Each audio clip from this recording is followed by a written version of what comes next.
Bon. Yes, in English. Hello. Thank you for coming tonight. My name is Didier Tranchier, and I'm the program director of the Executive MBA Leading Innovation in the Digital World by Institut Mines-Télécom. Tonight we will have a presentation by Christophe Legranzy on how disruptive innovation is changing, in particular the IT world. But before that, I have a few minutes to present our Executive MBA program. So as you understand, our Executive MBA program is specially focused on innovation, disruptive innovation, and digital innovation. And as you know today, even if digital has been created a few years back, in fact, the digital age is just coming now and is creating a great change in the whole economy. Of course, we know that the internet is here, that the mobile phones are changing a lot of things we are doing, but we think that in fact it's going to disrupt many markets.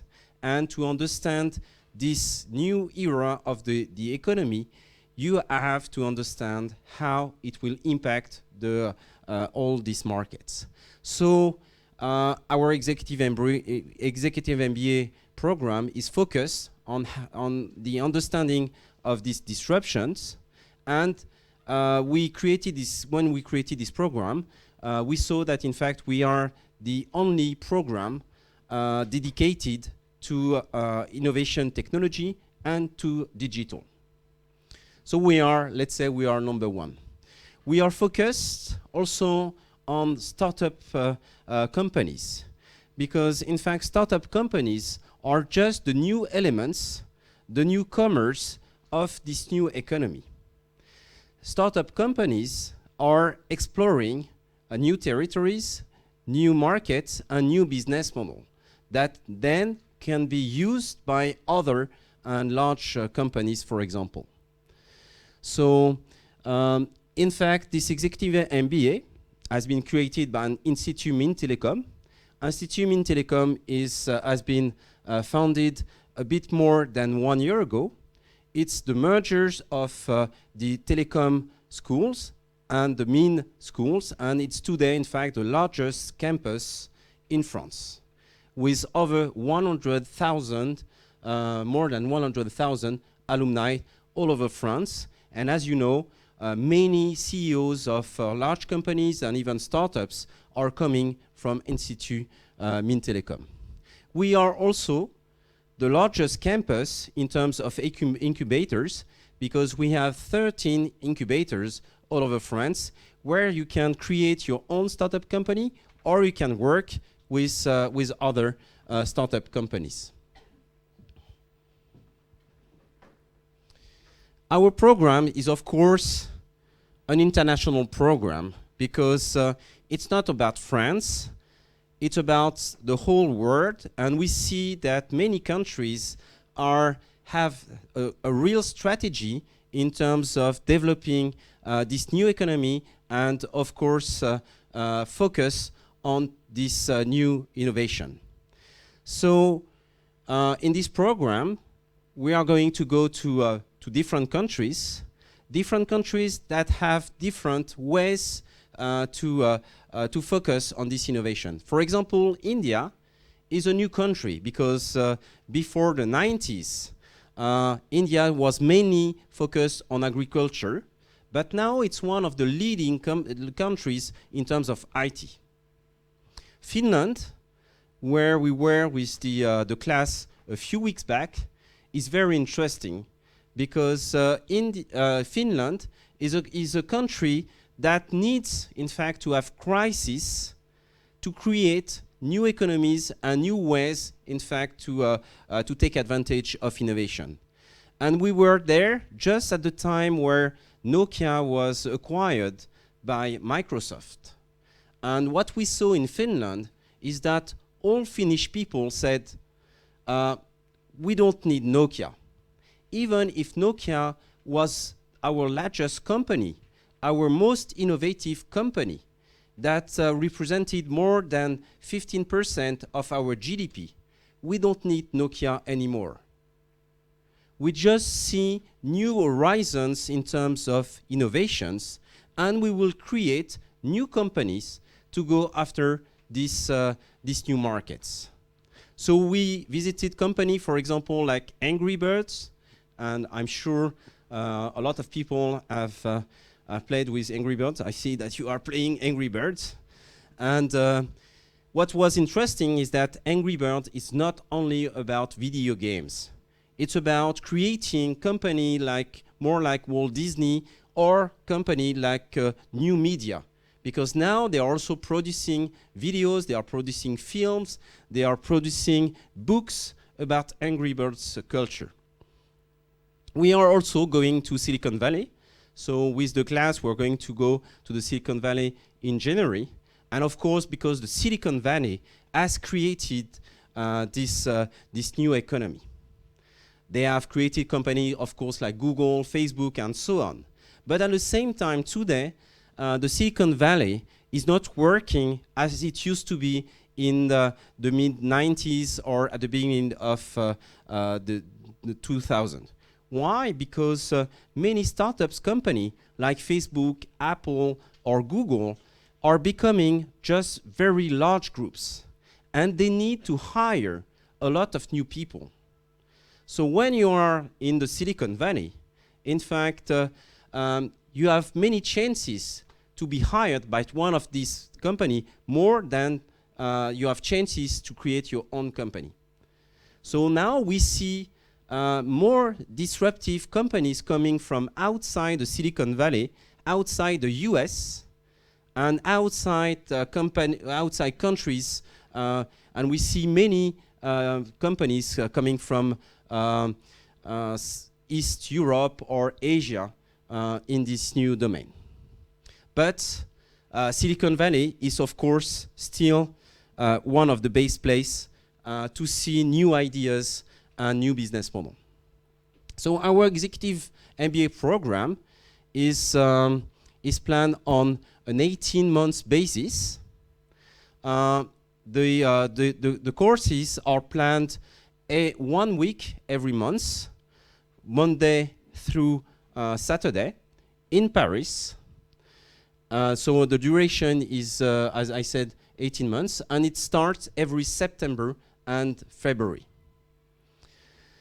And we have also scholarship for excellence, because if you are really excellent, we want you to come to our program, and we will give you scholarship in case you need it.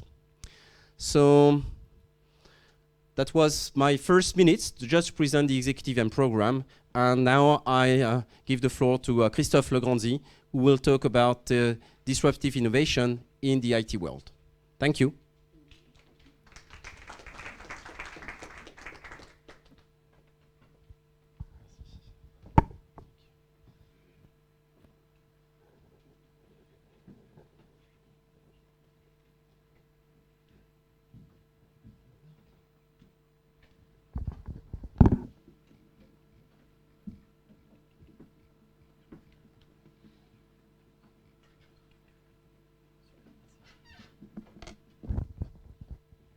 Hello, good evening, everybody. First of all, I need to apologize because of two major reasons. The first one is that I'm just completing a 4 weeks training seminar where I spoke all day long French. Also, I need to switch back now to English, to proper English. Also, sorry if my accent is not good enough. And second, I didn't graduate at the INT. Sorry for that. I know it's still not over. Maybe I will have a chance. It's not too late? Okay, good. So presentation, very short introduction. I love IT. I'm first an IT engineer, more for management, business administration. And then I almost started a PhD in artificial intelligence. But just because my foreign languages weren't good enough, I decided to start my career in Germany just before my PhD. And I started with BASF, which was at that time the largest company in Europe. And I worked for research and development in one of the main business unit they have. And the people there told me, why do you want to start a PhD in artificial intelligence? And I said, just because it's fun and I like it, I come from math, and I said, but don't do that. Really don't do that. What we need is to understand what IT is all about and what it brings in terms of value to our company. So please, we rather recommend you to do something in what we call in either economics or business administration in order to study what is the value of information technology. That's why I switched over to what we call now business administration, and I graduated together with the CNRS in France and the IAE in Nice Sophia Antipolis, and I completed my PhD on what we call the key performance indicators of what we call computerized companies. I'm still in the field of research, working for the International School of Management, which is located in Paris, New York, Tokyo, Shanghai, and newly Sao Paulo.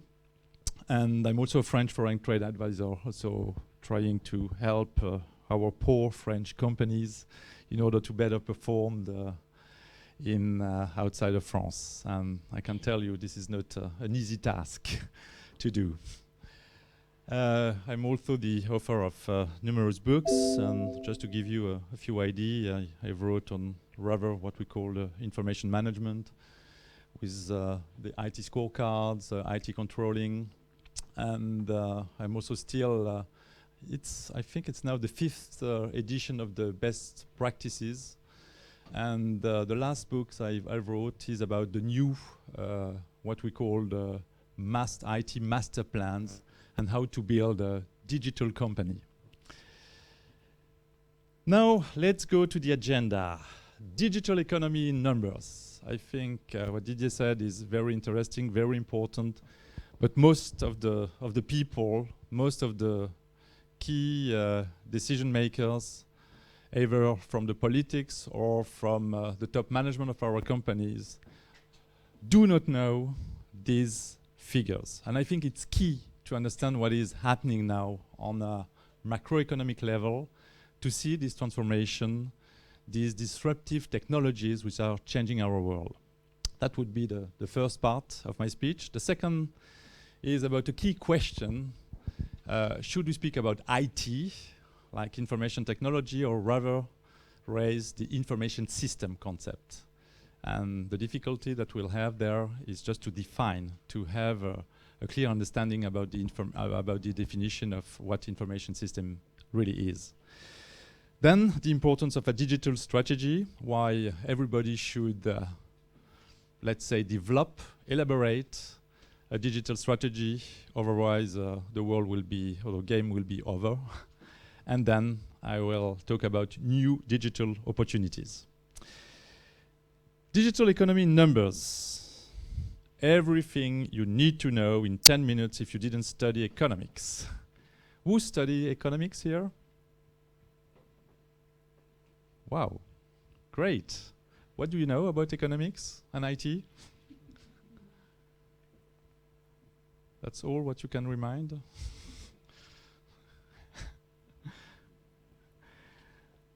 Let's start with a kind of outlook about I think what is one of the most interesting trend in employment. If you look at the chart, which takes 200 years perspective, you can see that the world is changing anyway. First of all, if you take the early 19th century, what happened is just that the primary sector employed almost 80% of the total population. And if we think about what is the objective of the primary sector, can you help me about that? What is the key objective about the primary sector?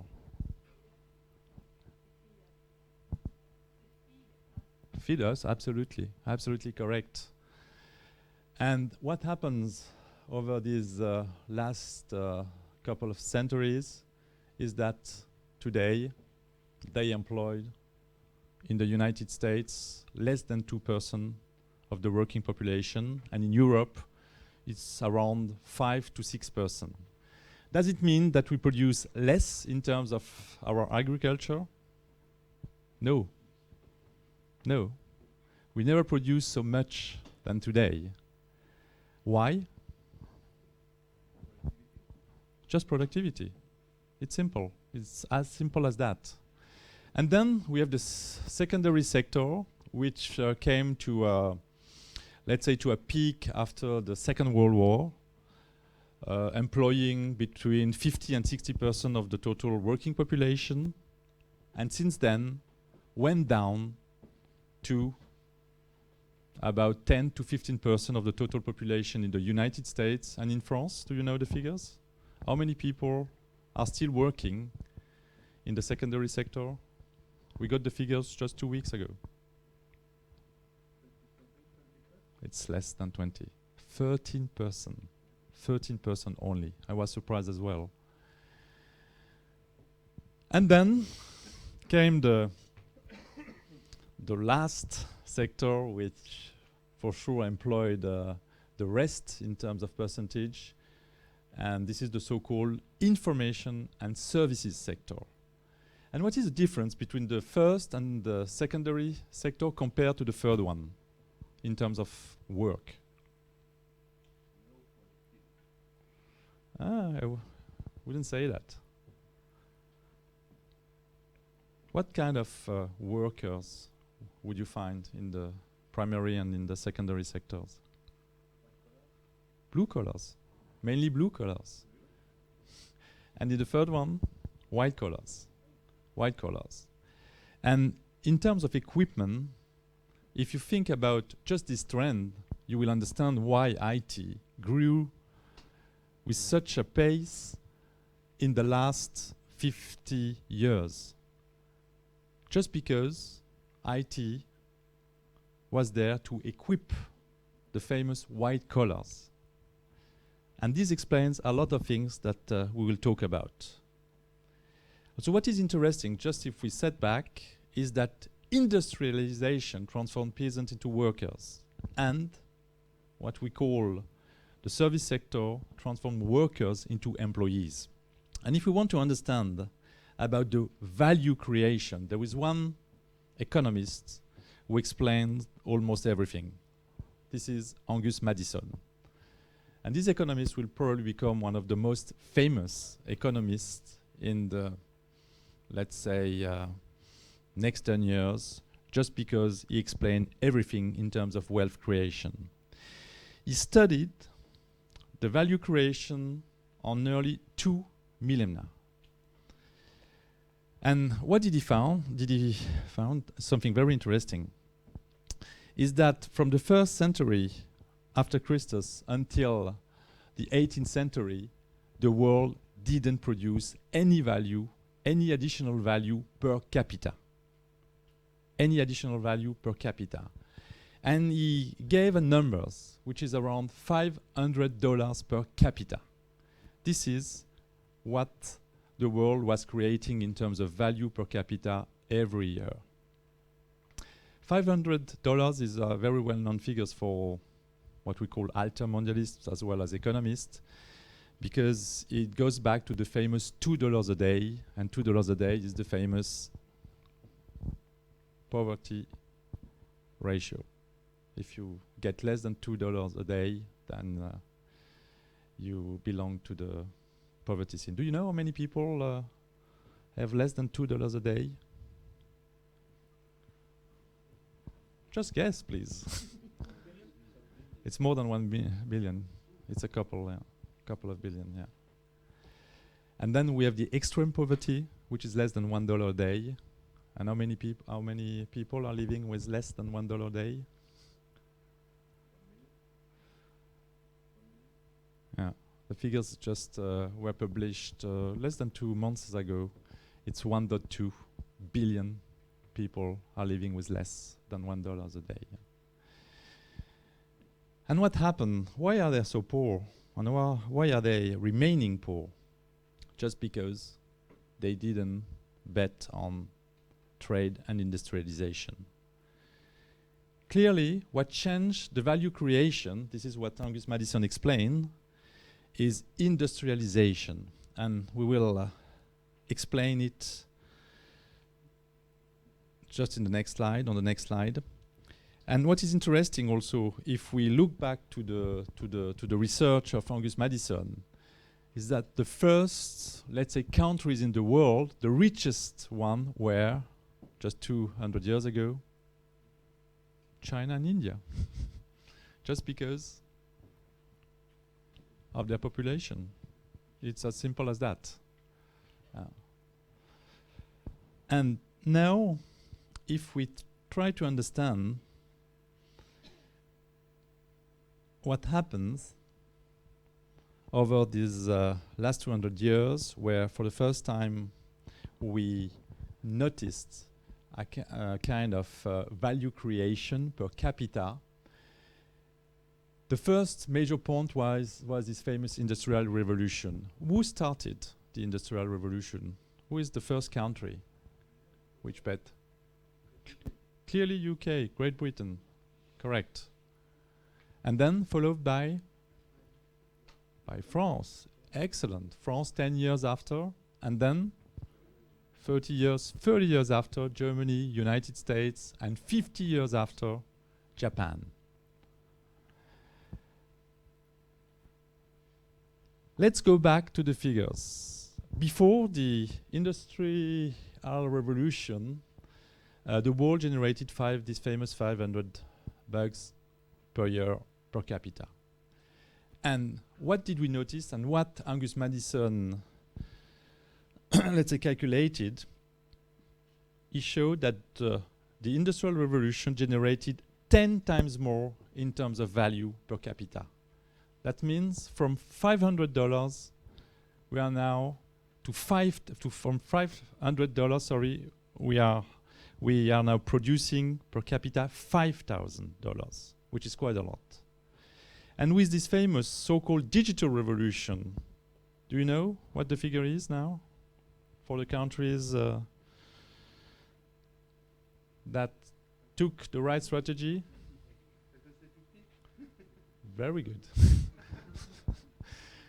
It's another 10 times more, $50,000.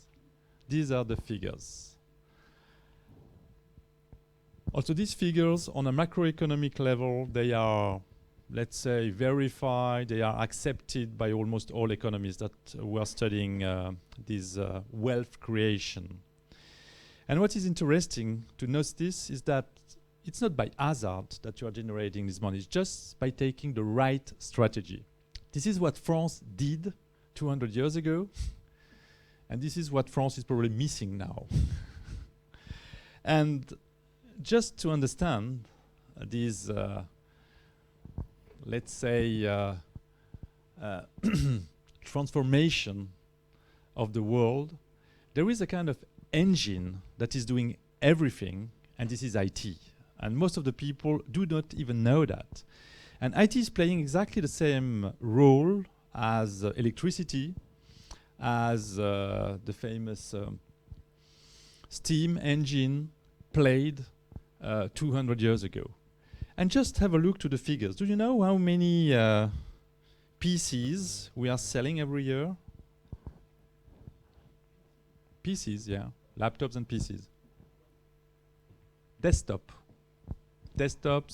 laptops. You should know that. No. Yeah. 350 million are sold every year.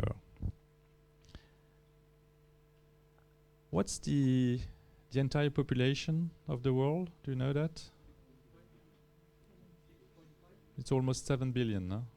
It's more than 7 billion. What does it mean?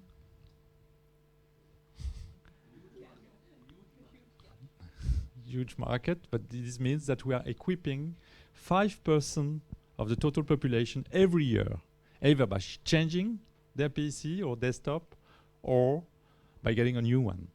This is what it means. Do you know how many cars we are selling every year? Just to make a kind of comparison. No, no way.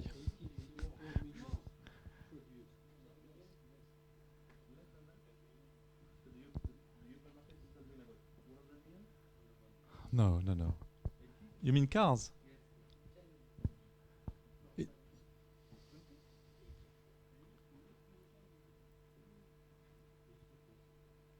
Yeah, it's between 70 and 80 million. 70 and 80 million.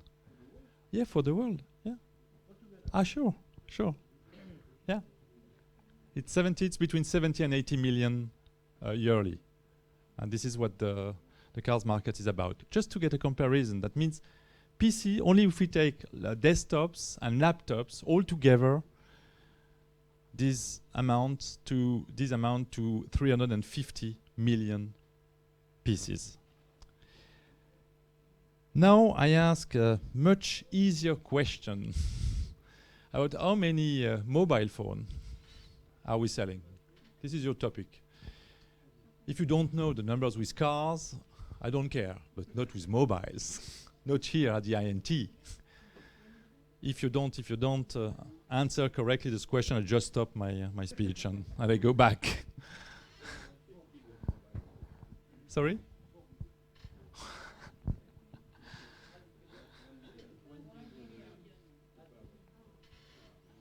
It's 1.8 billion pieces a year. This is completely crazy. And probably this year it will be around 2 billions. 2 billion pieces. If you take the human mankind, you never, ever saw, let's say, an object that was sold so many times a year. This is something brand new in the economy and in the story of business. The other figures, you probably know them. 75% of the working population in developed countries uses computers. An employee spends on average more than half of his working time on the computer,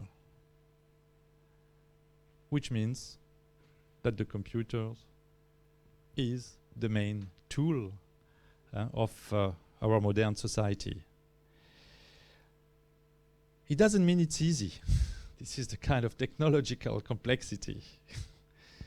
That's why INT exists. Also, what can we just summarize if we look at these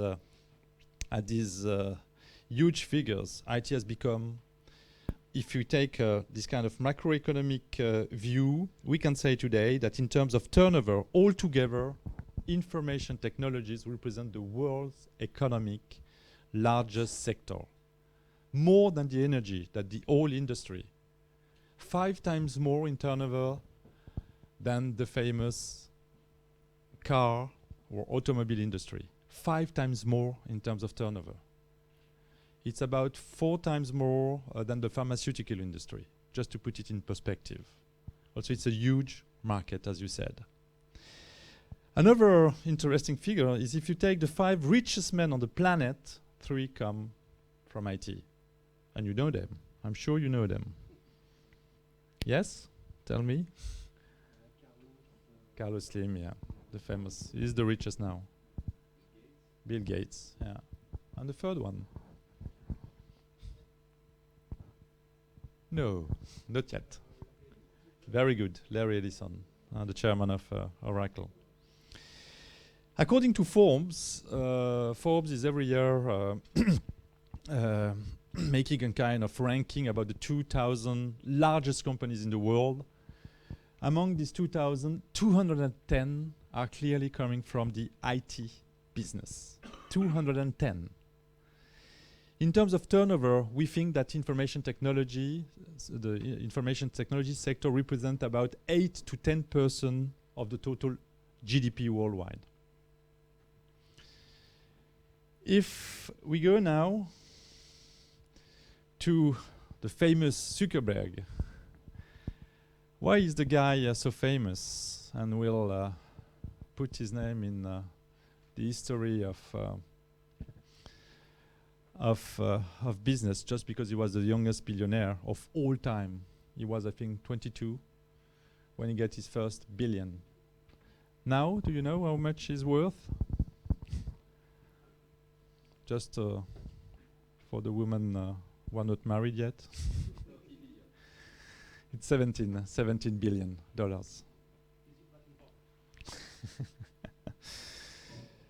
And that's another ranking, a very interesting one. I don't know if you know the Interbrands. Interbrands is for marketing people, is probably the most important firm, just because this firm is ranking what we call the most powerful brands. And you know that the first, after the Second World War, and still until 2012, is Coca-Cola. Coca-Cola is the famous brand, let's say, of the modern era. And then just followed by Apple, IBM, Google, Microsoft. Can you imagine in the top 5, the most famous brands worldwide, you will find 4 in IT. And you know what changed? Just, it was a little bit more than 6 weeks ago. Interbrands published his new ranking, and what changed? This is why 2013 will be so famous. Coca-Cola is not the first anymore. Who is the first brand? Apple, just followed by Google, number 2, and Coca-Cola is now number 3. I tell you, 2013 will be a kind of very special year. If you look back to the figures. If we take the number of cars, of active cars in the world, do you know the amount? We have a population of a little bit more than 7 billion citizens worldwide. Do you know how many cars are still active?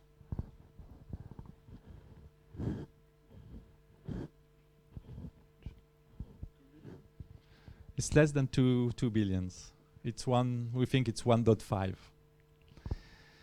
Do you know how many mobile phones do we have which are still active? And 2013 will be a magic year for mobiles. Just we have more than 7 billion for the first time. And I was 1 month ago. I was in Geneva at the UIT, and you probably know it, and the international organization about telecom. And what did they say?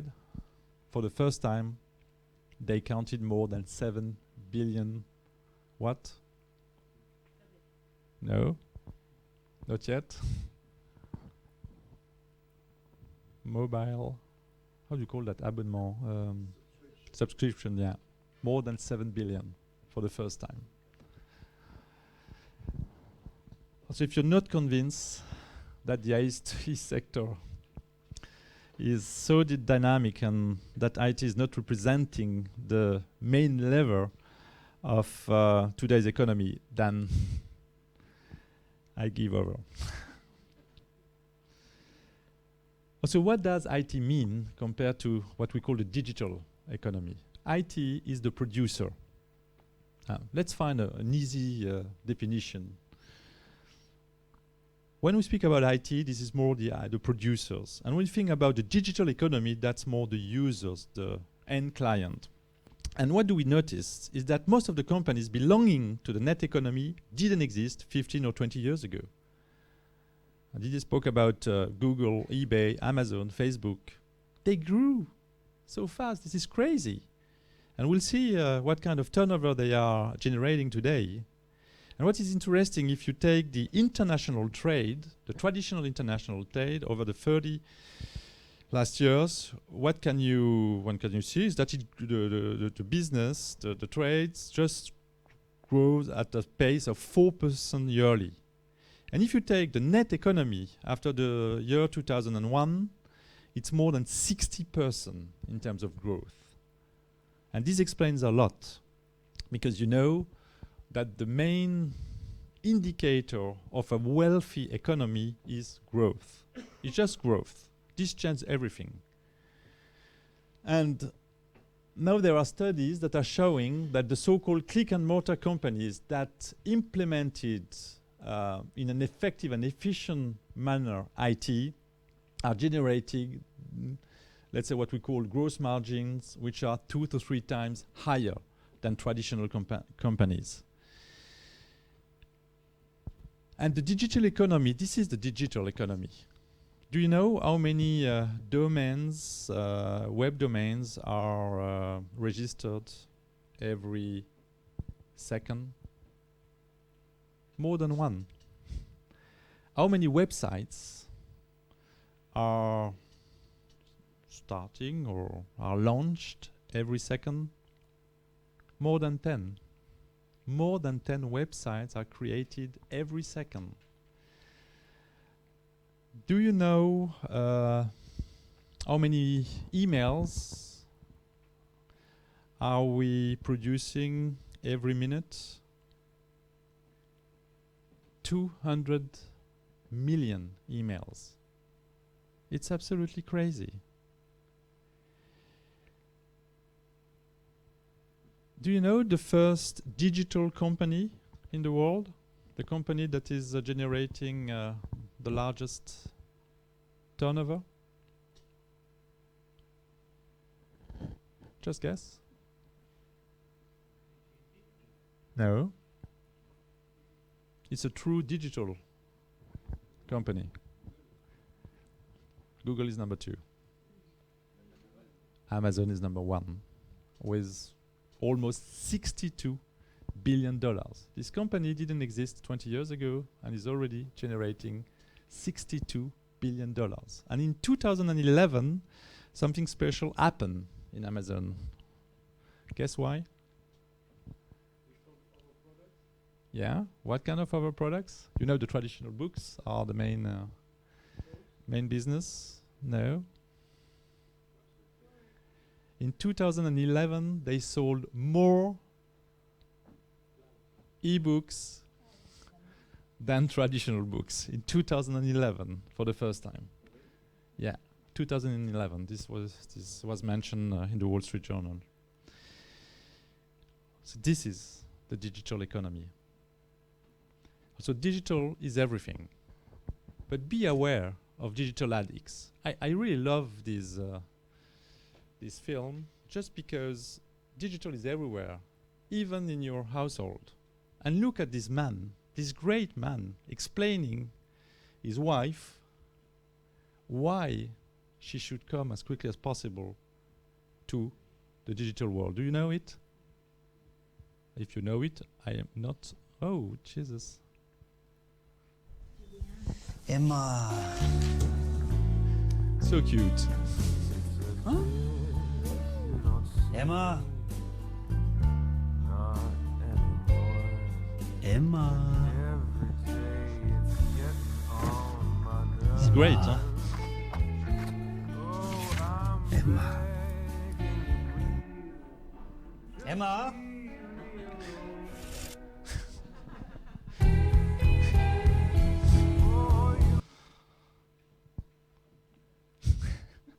So be aware. Huh? Maybe you're close to be digital addicts. So you know why? I have now a survey for you. Just take your mobile phone, you have a QR code, and please answer the survey. Yeah? Do you want to play?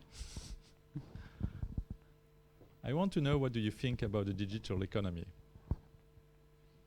So you have 2 possibilities. Either you just flash the QR code, or you enter the HTTP address.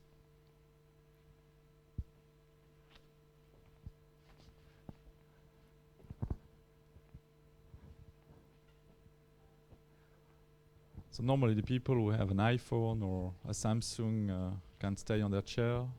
The rest should stand up and go very close to the to the screen. Who has it? Yeah?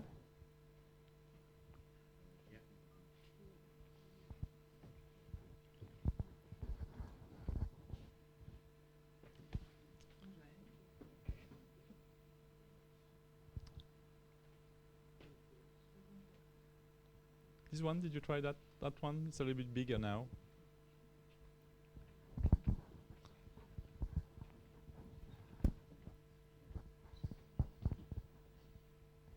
C'est bon? What kind of network do you have here in this room? Jesus Christ.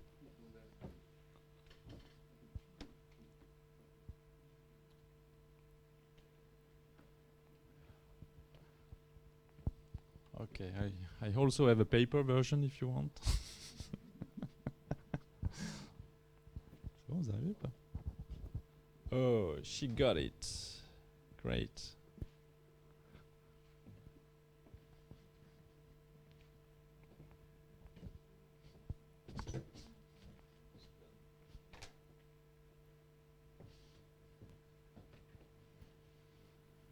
It's okay? Yeah?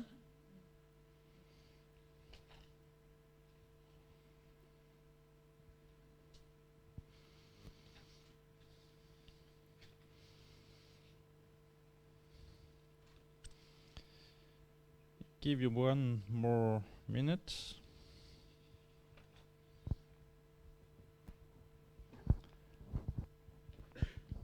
Do you have access to? No? Even though through the network? You should have it. No? No, not working.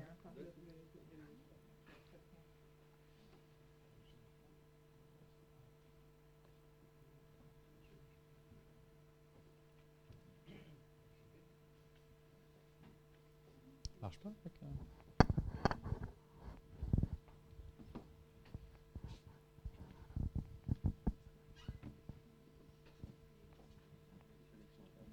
Ça marche pas, c'est la connexion internet. Ici, connexion internet, c'est trop. Really? Wow. Ouais, allez-y. Come on.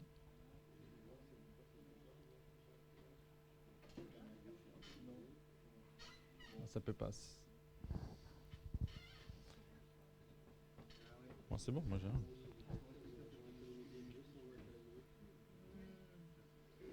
This is the survey.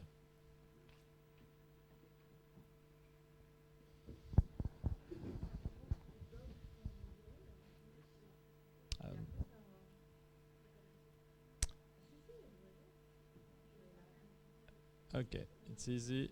I will just check. Otherwise, we just forget it. Oh no, it works. We have already all these people who completed it. It works. Okay, so let's jump. We'll see the results in 15-20 minutes. Let's move now to a really quick question, key questions. IT versus IS. Everything you need to know in 10 minutes if you didn't study IT and IS. I'm sure you studied IT and IS. Also, do you know the definition of IS, information system? What is it? It's really interesting. Because what managers are saying is that you cannot master something that you don't define. And it's really interesting, in France, most of the IT directors are now IS directors, so-called DSI, instead of directeur informatique. So what's the difference between IS and IT? This is a question I ask every time. Every year let's say I'm training about 500 to 1,000 CIOs in France and all over Europe and Africa. And each time I'm asking them, according to you, what is IS? What are you responsible for? And do you know what the question is? They don't even know what they are responsible for. This is crazy. And then I go back to my book, the first book, the IT scorecards, because there I have no choice. When you want to measure, when you want to master something, you need to define it. Also, I went back to the different definitions I found in lots of dictionaries, and you know what the conclusion is? Almost 50% of the definitions you can find are synonym. And the rest seems to show something else. What?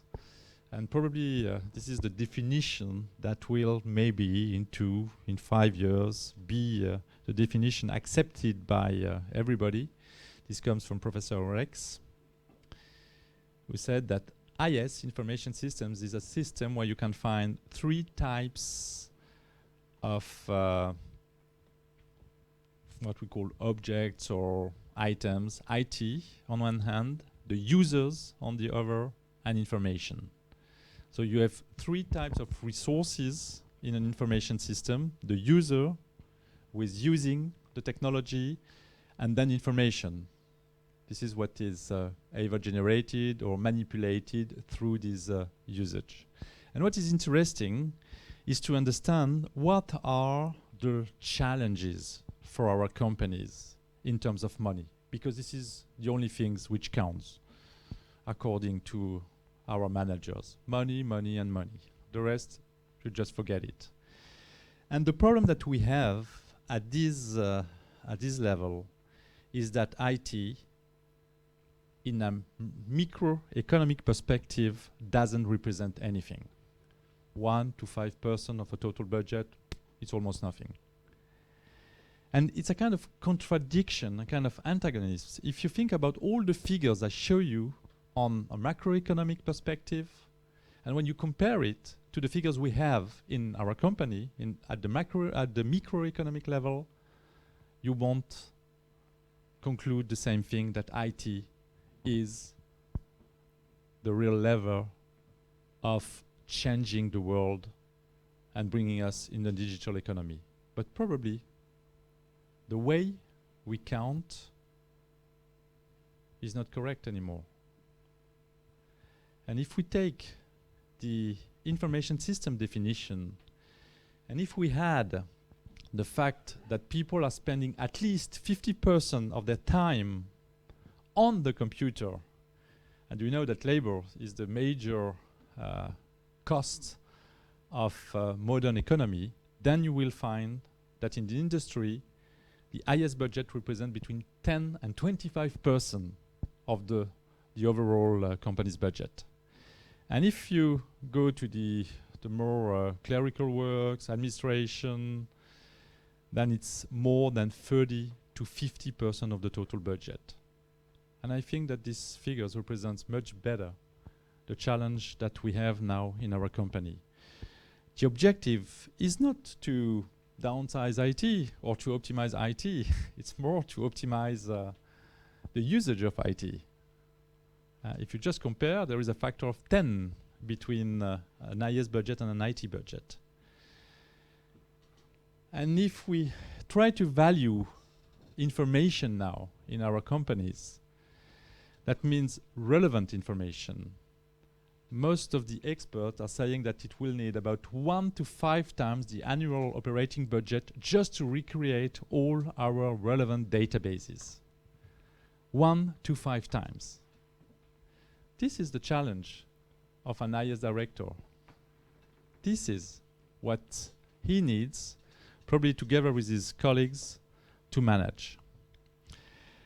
And most of the managers are not aware of these figures, and this is why IT is so difficult. And I'm just thinking back to the famous Nicholas Carr article, Does IT Matter? And you know this famous article. He's right. If you look only at these figures, it's almost nothing. And IT now should work.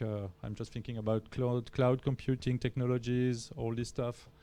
We won't need all these IT people in our organization, for sure. And Nicolas Carr said IT should become a commodity. He's right. Should be a commodity. And with the cloud computing, it will become a commodity. But this is not the challenge now for our companies. The data is the challenge. Information, absolutely correct. And the way the people use, the way the companies are organized. Try to think about the processes, the business processes. How can you be better, perform better? This is why a digital strategy is so important now.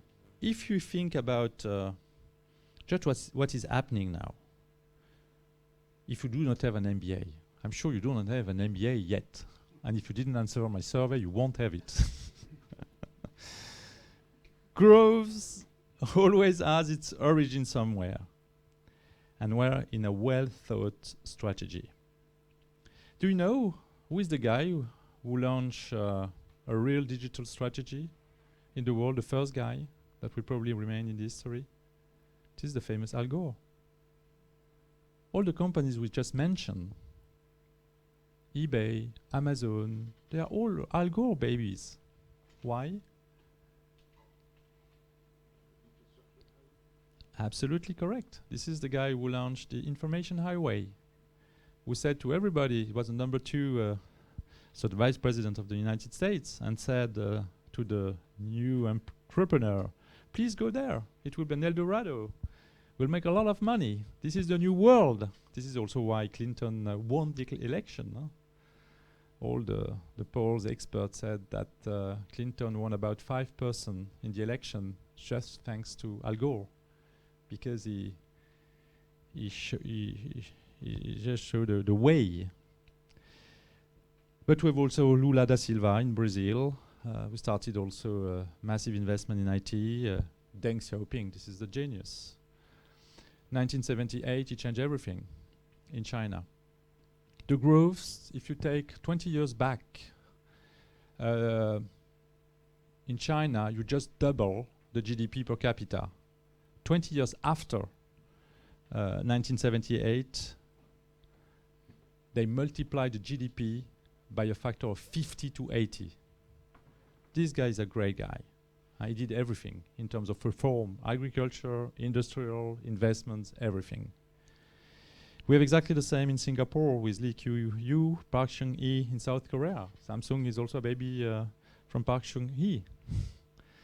And in Europe, nobody mentioned it. Joker. I think he's a good guy. He's a good guy. But in Estonia, we have a great guy, Mart Laar. Nobody knows it. You know, do you know Estonia, where Estonia is? Yeah? They appointed, I think, a new president. It was in the early 90s. His name was Lennart. He was a little bit fed up from the old Soviet system. And what did he do? Probably one of the best decisions. He appointed a very young prime minister. And the name of this guy is Mart Laar, 33 years old. And this guy changed everything. He said, you know, I think I've read only one book in economics. This was the famous book of Milton Friedman. And so I think I got everything. And Estonia was at that time very poor. And you know how to get money for the public sector. This was his main challenge. It's just through taxes. And he said, the taxes, this is rubbish. Because if I try to get more tax from the companies, they won't invest, then they won't perform in the long term. Then, good, I get taxes from the citizen. Bad thing is if they have less money, they will buy less.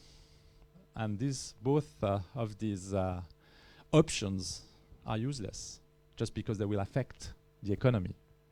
So do you know what he did, Marlart? He said, okay, I have about 2,000 companies in Estonia. How to get more?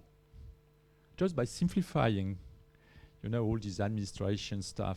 It took about 2 to 3 months to get a new company created. With martial art, it takes now only less than 1 hour. He said, the bad thing with creating a company is that you need some money, and then you're taxed before you get money. He said, okay, let's take the decision. We don't tax companies before they make money. They make their first profit. In less than 2 years, he created almost 80,000 companies in Estonia. At the same time, he decided to reduce the costs of the administration. Do you know how? Just by simplifying everything, by using internet everywhere. And he knew that transaction that is done on a normal office costs 50 to 100 times more as the same transaction through internet. That's why Estonia was almost the first country having implemented all e-services for the administration. Also, not only reduced the cost of public administration, at the same time, he created lots of jobs and companies, and then introduced also the flat tax, because he said it's absolutely foolish to tax more a company that is making a lot of money. Just let's introduce the flat tax. If you work more, you get more. And this is Estonia is the only country in Europe that has no debt. Nobody's mentioning it. And just because we had a genius prime minister, someone who has a real digital vision, he's probably the only politician with a digital vision.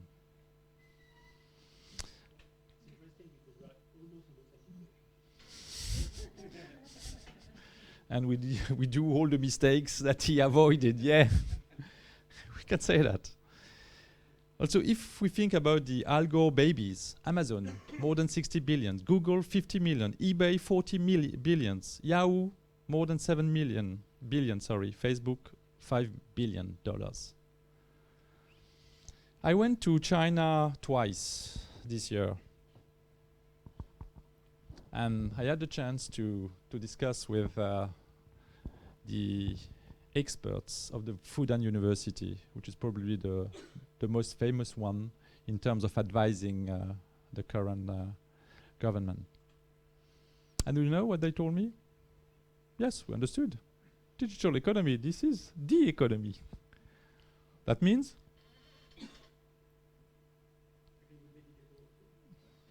almost. They took all US champions in the internet field and they prepare their own champion. If you take, for instance, Google, they knew that the search engine was a key strategic tool. And they have Baidu. Do you know Baidu? What does Baidu represent in China? 85% of all researches. Google, less than 10%. At the same time, I try to use Google. If you do google.cn for China, it goes back to Baidu. They slow it down.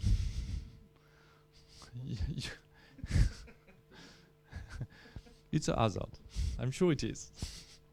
If you try to use your Facebook, just forget it. Facebook doesn't exist in China. Twitter as well. But at the end of the day, they have for Facebook, you will see there is RenRen, they have QQ. QQ, more than 1.5 billion users already, connected users. And they do business. They don't exchange photos. They don't care about photos. If you take, for instance, Amazon, they have Tmall. If you take PayPal, they have Alipay. And if you take eBay, they have Taobao. When I was there, in the newspaper, they announced that Taobao just got in one day the largest sale they ever had. Do you know how much was it in one day? They made $2 billion in one day. And we are still thinking that Amazon is the largest digital company in the world. This sentence will be wrong in just 2 weeks, because Taobao will announce that they will make in 2013 more turnover than Amazon together with eBay. They got it. The Chinese got it. And I can tell you, they are pushing all their champions, and you will see they will all come in 2 to 5 years here.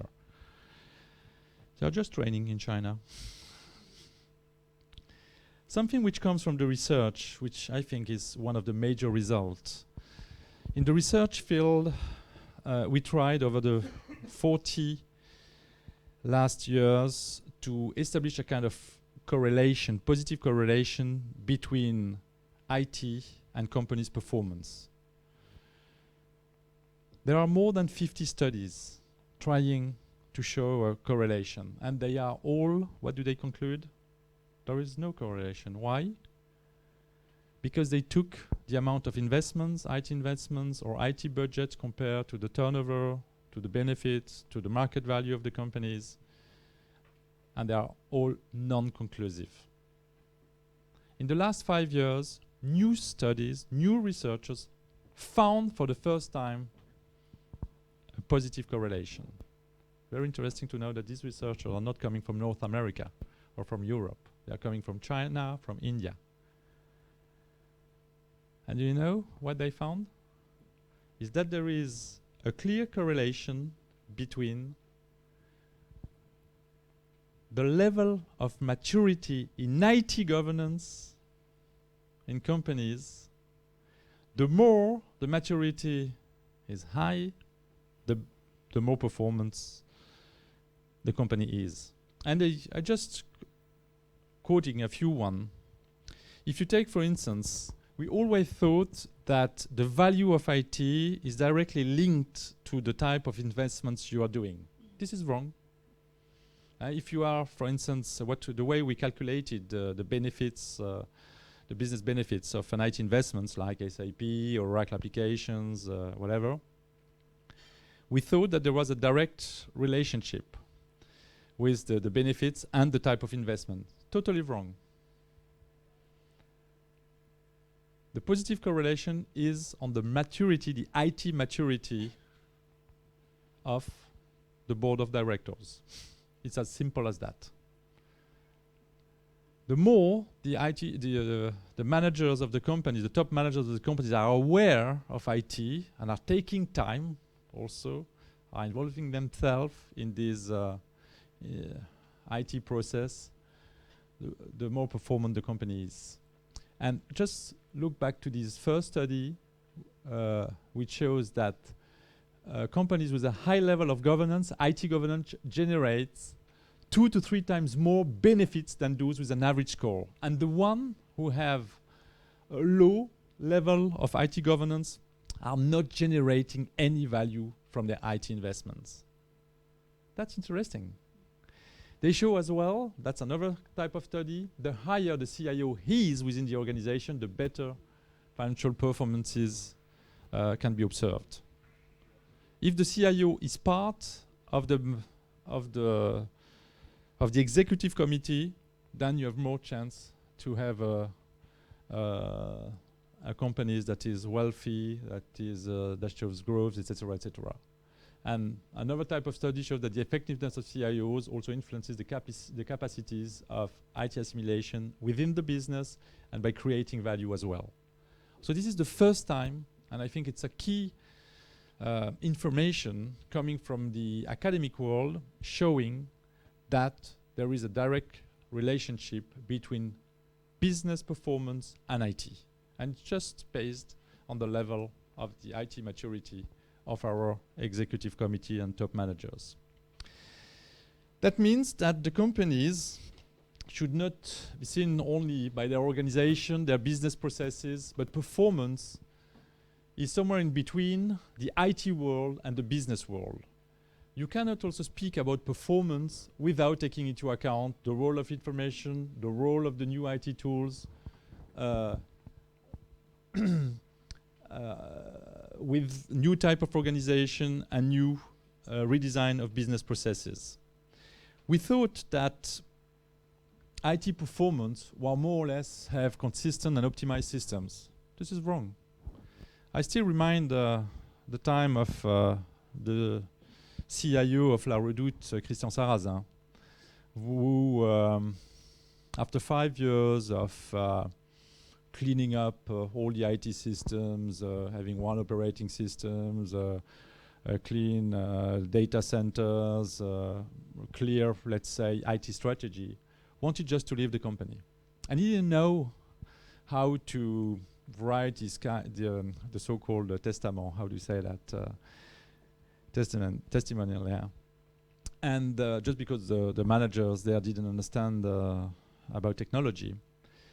And he, by trying to think about how to express the value he brought to La Redoute, he got the idea of taking traditional business process of La Redoute and explaining all what he did in terms of tools. Then he said, okay, what are we doing? We are designing a very nice catalog of everything. He said, okay, I'm not doing anything, just giving the product numbers, etc., references. And then someone is, let's say a client is looking at the catalog and just call us and then said, okay, I want this item, this item, this item. Okay, the people on phone are saying, okay, who are you, client? Okay, let's start just the application and with a kind of file. It was a temporary file where all the data were in. Then they check the stock. Do we have the items there? No. Then send kind of EDI message to the supplier. Then check the packaging. What type of packaging should we have based on the number of items and the size of the items, etc. Is it an envelope? Is it a whatever? And then open another software which was about the postal fees that they should pay, etc., etc. And just by showing that, he said, but wow, what did I do? If I put all the software application on the business process of La Redoute, I'm just breaking the dynamics of the business process. I thought I was doing a very good job by doing that, having one domain, one application, one software application. But at the end of the day, if I take the dynamics of the business processes of La Redoute, what I did was not the right thing. And then he went back to his office, thought about what would be the optimized, let's say, information systems as a whole, and then went back to his manager and said, okay, I thought I did a great job, which is not true. Now I propose something. I have a new digital strategy. And the CEO said, okay, just do it, I got it. And do you know what happens?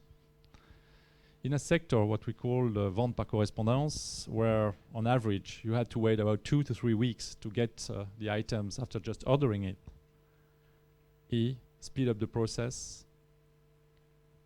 and you could get the things in less than 2 days. This is the famous 48 hours that La Redoute did. And what happens to La Redoute? They got all their market share from this speeding up of this process, just by shortening the times 2 weeks to 2 days.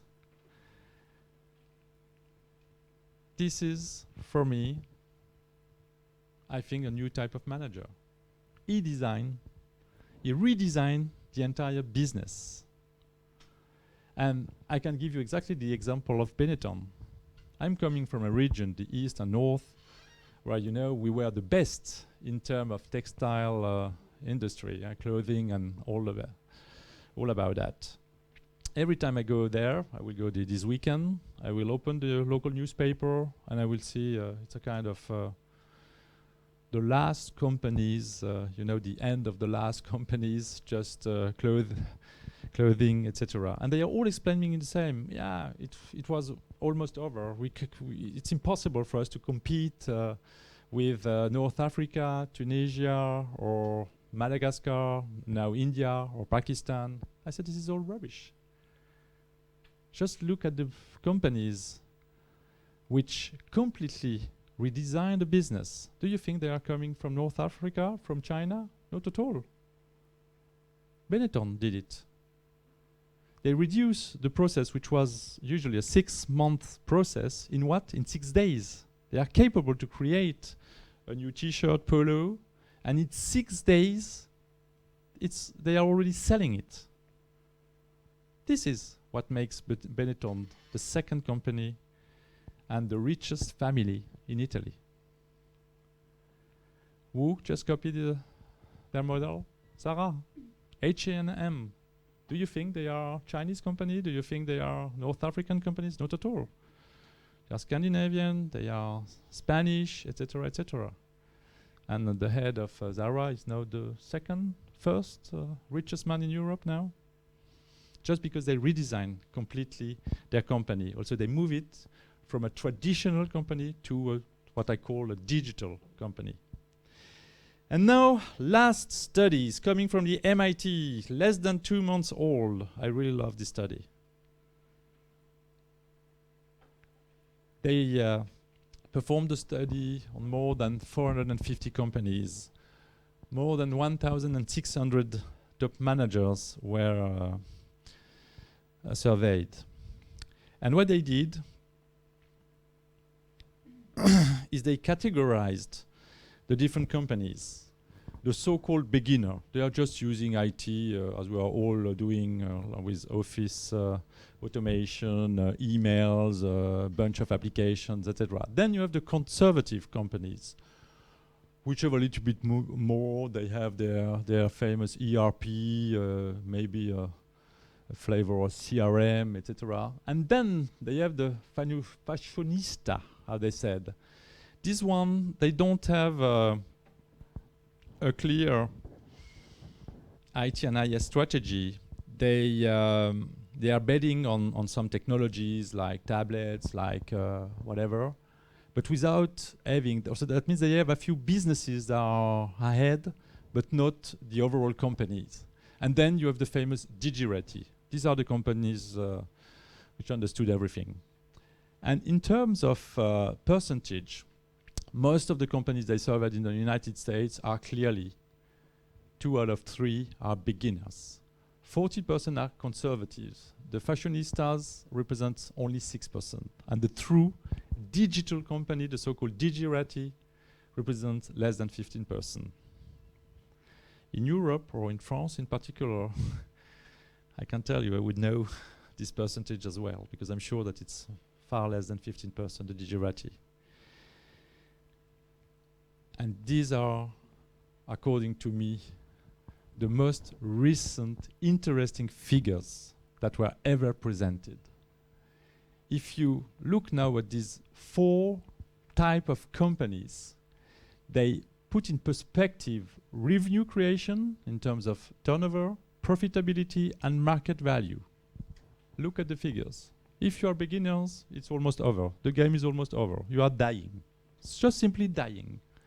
If you look at the conservatives, in terms of profitability, it's not bad, but on the short term, it's over as well. Why? Because they are losing, they are just decreasing their growth. If you look at fashionistas, these ones are more what we call opportunistic company. They could survive, but it's not sure. And the Digirati, they are positive on all the factors. These are the future leaders. And they represent only 15% of the total companies. Also, the new digital opportunities. Everything you need to know in 10 minutes if you're not a billionaire and if you want to make some money. I'm sure you will. Do you know gold farming? Have you ever heard about MMORPG? Yeah? Today,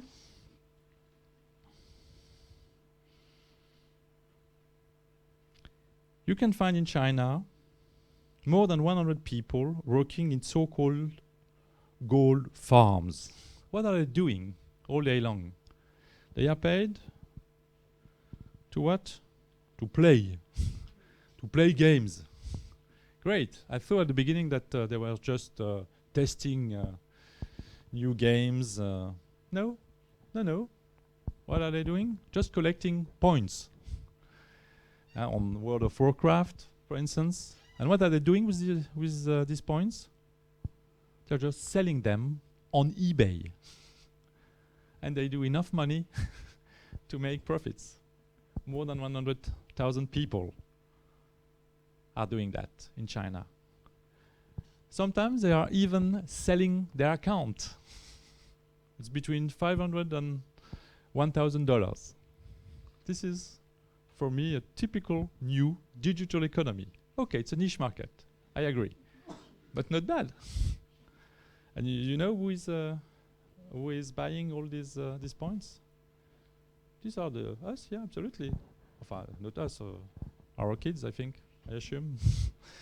Or in the US, just because we are just fed up to enter the first, first stage of the game, and we rather want to come to the 10th or to the 12th, etc. This is how it works. This is a typical new digital business. Do you know how many people in France is getting more than 1,000 euros a month just by playing with eBay or Au Bon Coin?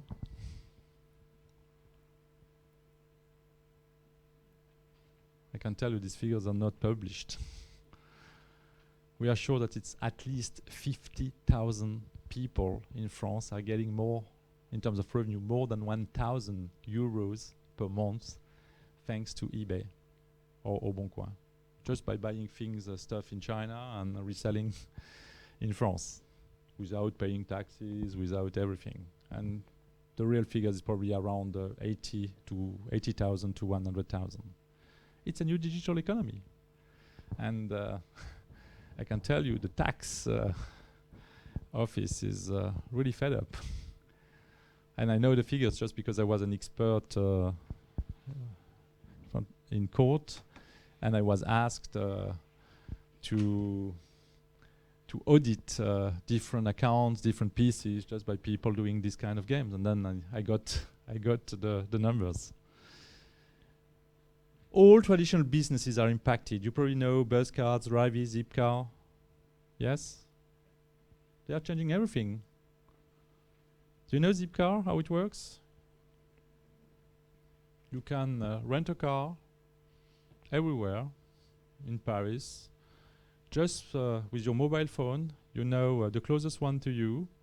You get a code, you can open the car, you can drive it, and then you let it, I don't know, where you want. This is a new business. When you think about ads, all these budget or etc., they are really fearing this new type of business. Absolutely, yeah, I know that. You know, we have another French champion with Ecole, and Ecole is in big trouble. This is why Bazin took over the chairman job. Hotel is not an easy business because lots of investments, fixed costs, and you need to have at least a 70% occupation rate in order to get money. And do you know what happened? What impacted the hotel business? Sites like Booking, Hotels.com, TripAdvisor, they are getting the value. First, they ask for 5 or 10% of the price of the room. Now they are coming to 15%. Now companies like Accor are saying, "Oh, this is too much," but they cannot do anything. Why? Because the stream of this type of bookings is so heavy that they cannot avoid to get. I think it's more than 20%, if not 30% of their business today. Also, they are bound to these new websites. But Mm. And then, this is the first competition that is impacting Ecole, but there is another one coming again from the digital economy, R&B. Do you know it? Just to give you an example, in Paris we have about 20,000 rooms in hotels altogether. R&B started just a couple of years ago, and they have already 10,000 rooms available from private people. Do you know on average what you will pay in normal hotel rooms? It's on average 100 to 120 euros. If you go through R&Bs, it's between 40 and 60 euros. This is why it's growing, this business is growing so fast. That's why it's so difficult for traditional businesses to still perform, just because the digital companies are completely impacting traditional businesses. Even if you take Reebok, now you can design your shoe as you want. It's very easy, very simple to do it. When I first got the information about opening shoe shops on the internet, I said this is just rubbish. Nobody would buy a shoe or shoes through internet. I was completely wrong. Zappos is the first company in the world. Just by selling shoes, they did more than $1 billion. $1 billion. And then we have a French company, Sarenza, 7 years old. Stéphane Trépos with a new type of managers, very well known in Silicon Valley. With Sarenza, I think should be around in 2012. They make more than 250 million euros, which is already quite a lot for a 7 years old company. And you know, with the champion, excellent, Zalando, the German company. Do you know how old they are? 4 years old. 4 years old. And they are doing already more than 1 billion euros. 1 billion euros. And they do more turnover than Zappos. And you know what happened to Zappos? They had a problem 2 to 3 years ago, because they didn't have a good disaster recovery plan. And all of a sudden, the data centers crashes, and it took them 2 to 3 days just to recover it. And since then, they didn't recover because they didn't do as much as they did 3 years ago. And Zalando, why are they doing so much business? Not only because they are clever, they understood also the famous rule about the internet business. The long tail rule from Chris Anderson. I won't remind it because you should all know it, sorry. By just adding more products, more references, they attract more people. It's as simple as that. And this is how, in less than 4 years, they are doing already more than 1 billion euros. Because they got this rule that is not an obvious one, that Chris Anderson mentioned. Now, yeah. Yes, absolutely. Absolutely. And this is not over. I'm almost finished, but I want to speak about also machine to machine. No, it's not working, I don't know. Probably I'm not good enough. Sorry. I like this video. L'Internet des objets ou machine to machine, I'm sorry, it's in en fait French. c'est quand deux objets se mettent à parler entre eux. Ça peut paraître bizarre comme ça, mais en fait c'est très utile. Prenez Paul par exemple. Paul a d'énormes difficultés à se lever le matin. Eh bien l'Internet des objets va lui faciliter la vie. Déjà son agenda va pouvoir dire à son réveil de se régler automatiquement pour que Paul arrive à l'heure à son premier rendez-vous. Et c'est aussi son réveil qui va déclencher l'ouverture de ses volets, allumer sa télé, et dire à sa machine à café de se mettre en marche pour que tout soit prêt lorsqu'il sortira de sa douche. Une fois en route, c'est la voiture de Paul qui va commander au réverbère de s'allumer sur son passage, permettant à la ville des économies d'énergie. Si pendant la journée, Paul passe devant un supermarché, son frigidaire va envoyer un SMS à son smartphone pour le prévenir que son stock de concombres est épuisé. En rentrant, sa voiture va demander à sa chaîne hi-fi de passer son morceau préféré lorsqu'il franchira la porte de chez lui. Et le soir, c'est son four qui lui enverra un texto quand son gratin de concombre sera cuit. Avec l'Internet des objets, Paul peut donc s'endormir tranquille, pourvu qu'il ne se soit pas trompé en notant l'heure de son premier rendez-vous.